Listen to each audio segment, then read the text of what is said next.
Survive. Aquesta és la cançó. Qui no la coneix, qui no l'ha taralejat alguna vegada, fins i tot qui no ha acabat movent-se mínimament a aquest ritme, un autèntic himne. Gloria Gaynor és l'estrella nord-americana que avui està actuant a l'Auditori de Girona. Inaugura el Black Music Festival. El concert ha començat a les 9, fa 3 quarts d'hora. I ha cantat I Will Survive, Jordi? Bona nit, Josep. Sí, ja hem escoltat I Am What I Am, també Never Can Say Goodbye o també I Will Survive. Són tres dels grans himnes que hem pogut veure i escoltar aquí a l'Auditori de Girona, ple de gom a gom, ple a vessar.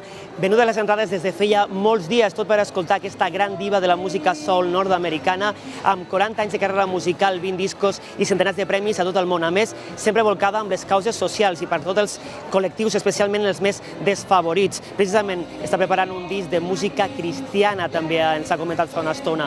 També han parlat amb ella del fet que un grup d'actors i de músics nord-americans han agafat el seu himne I Will Survive per atacar a Donald Trump.